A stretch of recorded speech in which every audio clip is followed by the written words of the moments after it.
Hello and welcome to the Art Class Curator podcast. I am Cindy Ingram, your host and the founder of Art Class Curator and the Curated Connections Library. We're here to talk about teaching art with purpose and inspiration, from the daily delights of creativity to the messy mishaps that come with being a teacher. Whether you're driving home from school or cleaning up your classroom for the 15th time today, take a second, take a deep breath, relax those shoulders, and let's get started.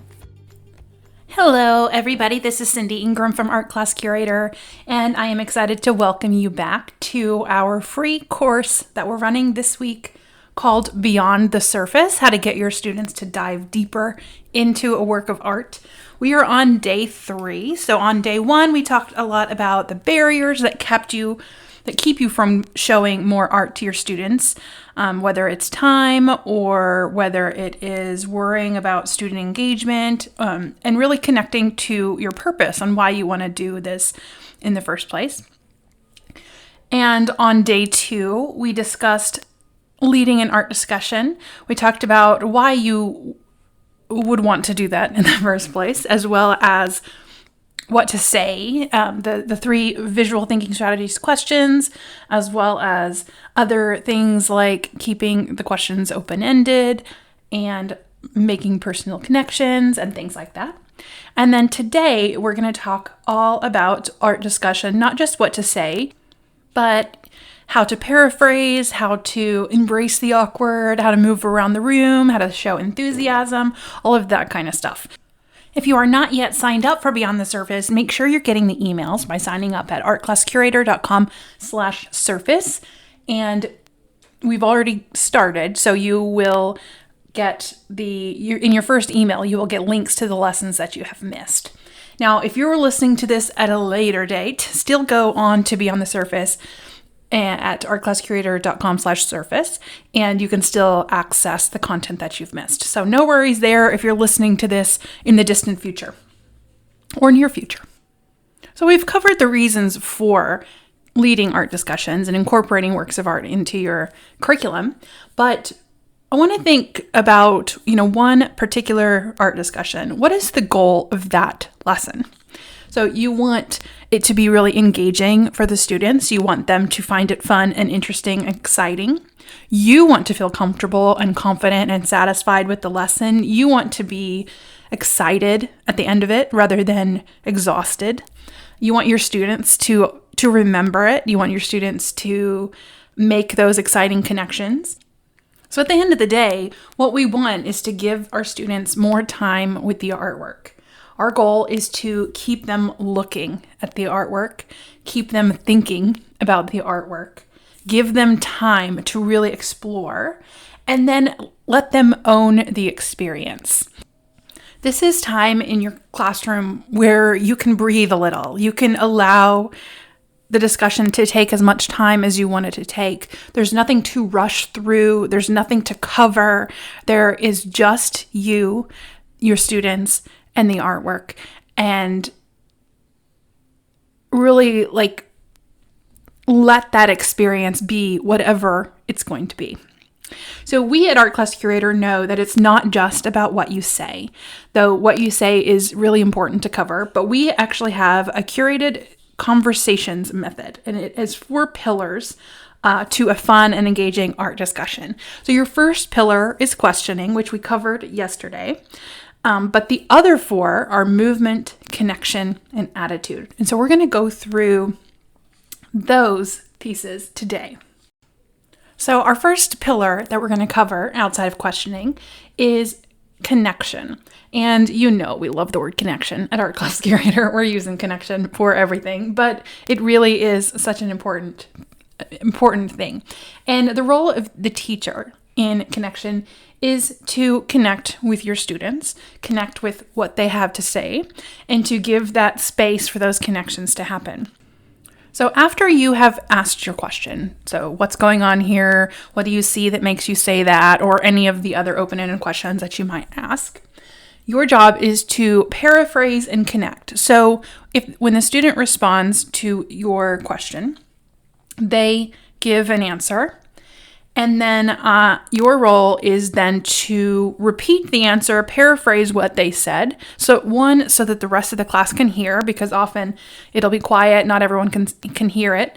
And also you want to make sure you understood what the student said. So if the student gives an answer and you're not 100% really clear what they were saying, then you can repeat back to them and ask, is this what you meant? I'm not sure I understand. And if they say no, you ask them to explain, or if you don't know at all, you ask them, I'm not sure I understand what you mean. Can you explain that in different words?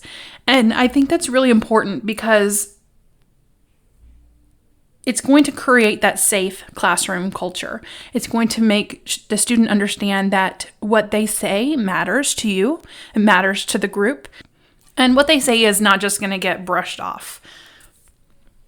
And then you also then can connect what that child said with what someone else said. So if one student makes a comment about one particular set of symbols that they might notice in the artwork, and then the other student says something similar, you can say, oh, you know what, that really is similar to what Johnny had noticed too.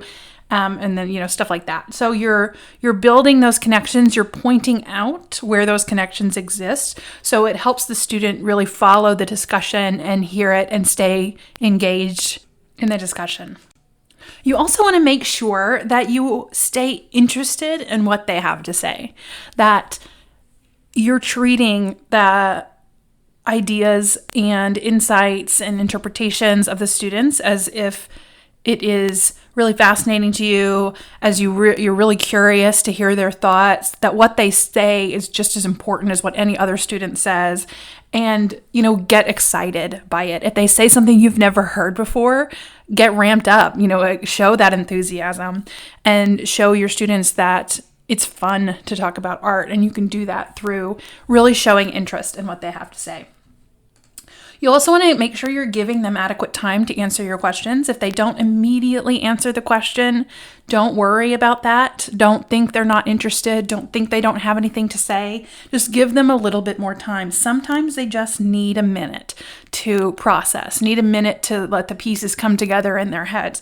So, and also it usually there comes a time in the discussion where you feel like maybe it's starting to wrap up. But there's a bunch of things you haven't really talked about yet. Maybe there's a whole area of visual analysis that hasn't been covered yet. So that's when you can, ask a different open-ended question to kind of point out something specific, and then ask your question, and then give them time. And then if they don't answer your question immediately, just wait. Embrace that awkward moment. Look at them and stare them down. And sometimes I'll make a joke and be like, I'm not letting you off the hook. You got to answer this question.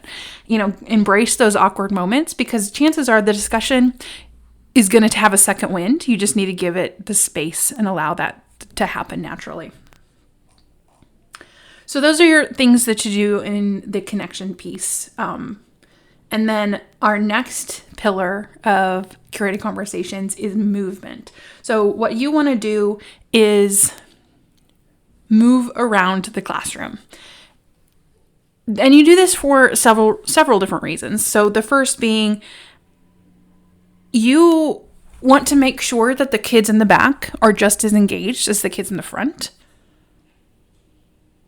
And if you're constantly moving and looking at the art from different angles and you're hearing the students better, it keeps the students on their toes. It keeps them engaged. It keeps them focused. It keeps them from secretly doing their math homework in the background as you're moving around. Another reason is the art looks different from the back than it does from the front. So if you've got it projected up on the screen, it might be a completely different experience for those people in the back than those in the front, because of, the way the technology is, or, the level of detail in the painting. It's good to see it from different angles. This helps when a student is a little bit softer voiced and you need to get closer to hear them talk. It helps, if you do have that student secretly doing their math homework, you can go and stand right next to them, ask them specific questions, place your hand on the desk so that they see that you're focused. A lot of this is limited right now with the whole pandemic situation. So, I know that movement around the classroom is not as easy and allowed as it once was. So you're going to have to, of course, modify this for your current life.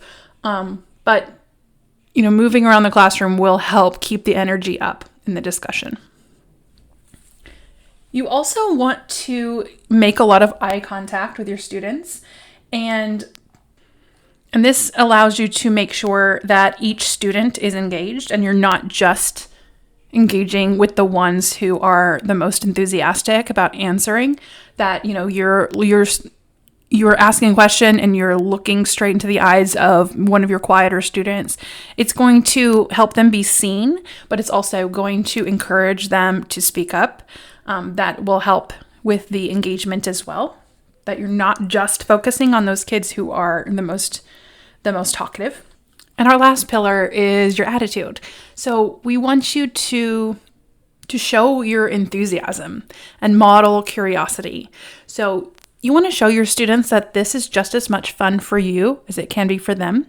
If you're passionate about the artwork, if you're interested and curious about the artwork, it will rub off on them. They will want to know what you're so excited about. You want to be animated. I'm not asking you to be a different person and act a different way, but showing genuine, authentic interest and curiosity and passion towards what you're teaching will make a huge difference. I've always tell the story of my college art professor, Dr. Waldman, and I've even had people email saying, I had Dr. Waldman too. But, he was very enthusiastic about teaching Renaissance art at UT Austin.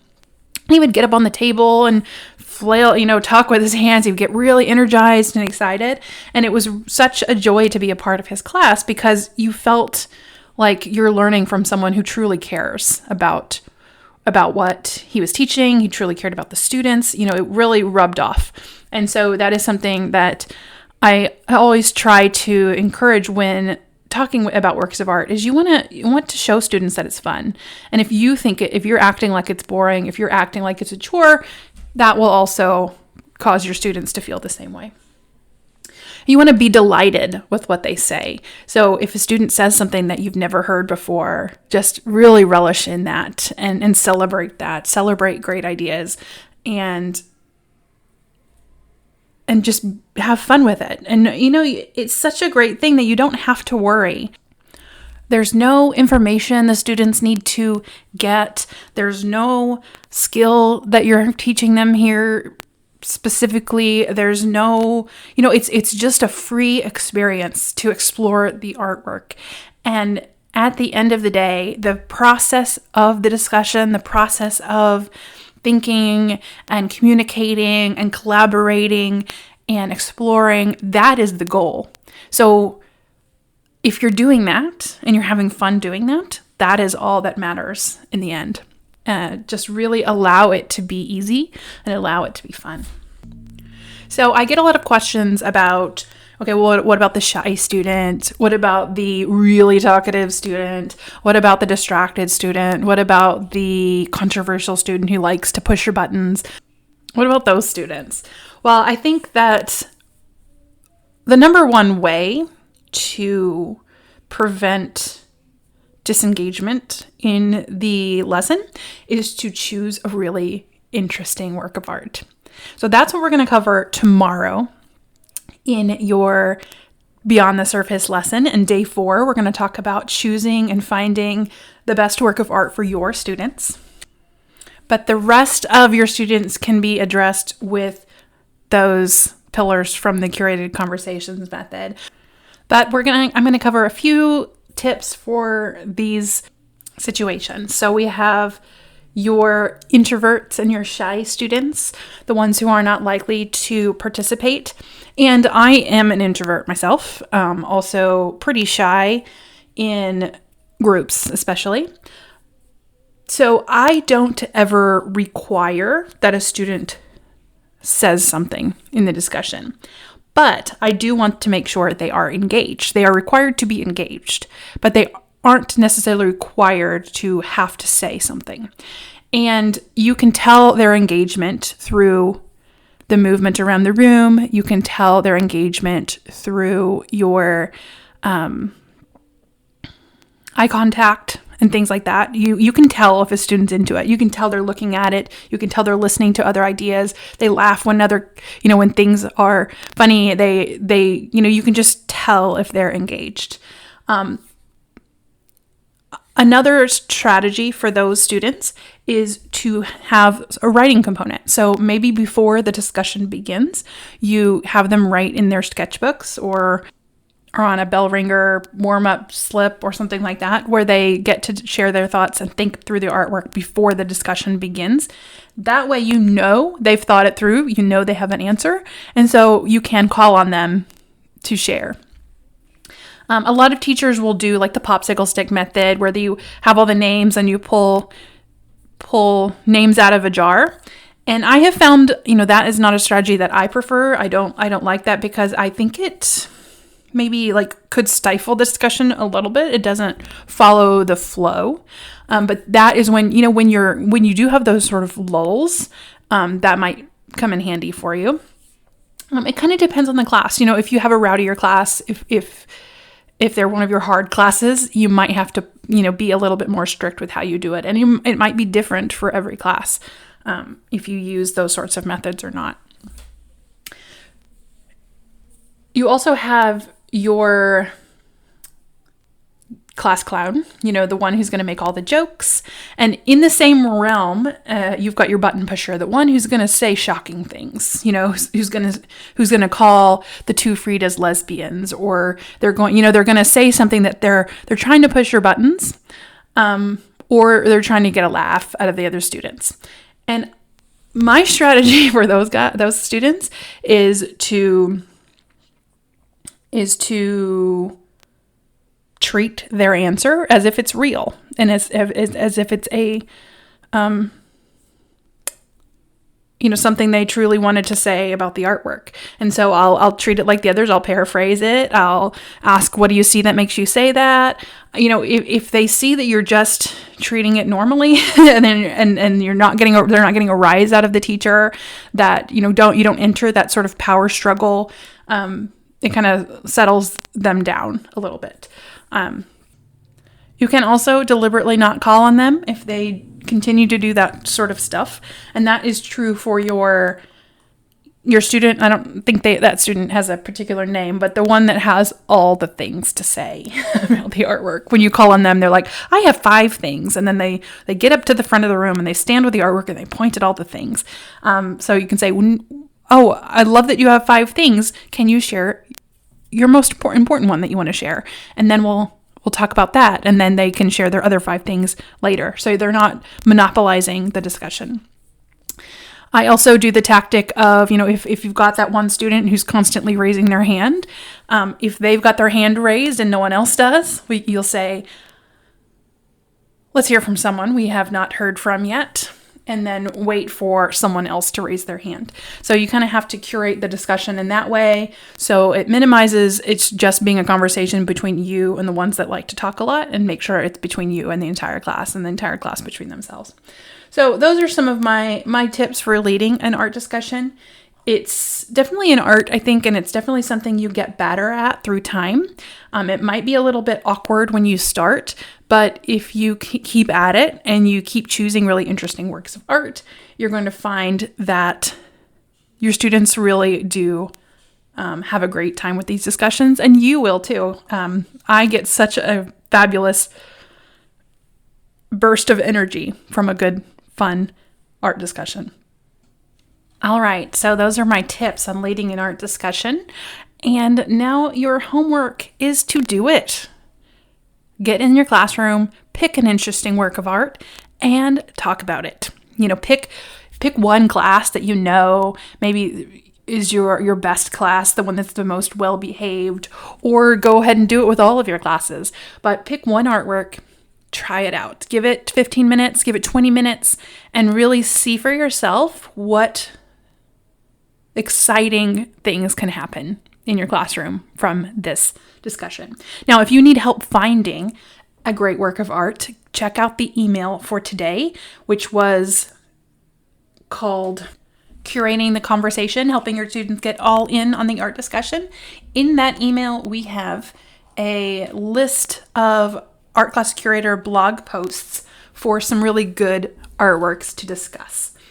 And grab one of those artworks, stick it up on the screen, and go for it. You don't need to do a bunch of research. You don't need to think about anything but what's going on here. What do you see that makes you say that? What more can you find? And then any other questions that come into your head as you're going. We have a lot of discussion questions on our site in different blog posts. We also have, if you're a member of the Curated Connections library, of course, you've got over 120 different artwork lessons to choose from in there with discussion questions and engaging activities. But go for it, pick one out, and then hop back into the Art Class Curator Collective Facebook group and comment on the post. The link to access that post is artclasscurator.com/BTS12, the number 12. And if you still haven't opted in to get these emails in your inbox, go ahead and sign up at artclasscurator.com/surface, and that will get you the emails for this series. All right, that's it for today. Tomorrow's lesson is artworks they'll relate to, finding the right art for your students. So you'll get your lesson in your inbox tomorrow, and also we will discuss this on the podcast, how to choose really exciting works of art for your classroom. I'll see you tomorrow. Bye. Thank you so much for listening to the Art Class Curator podcast. Help more art teachers find us by reviewing the podcast and recommending it to a friend. Do you have a work of art that changed your life?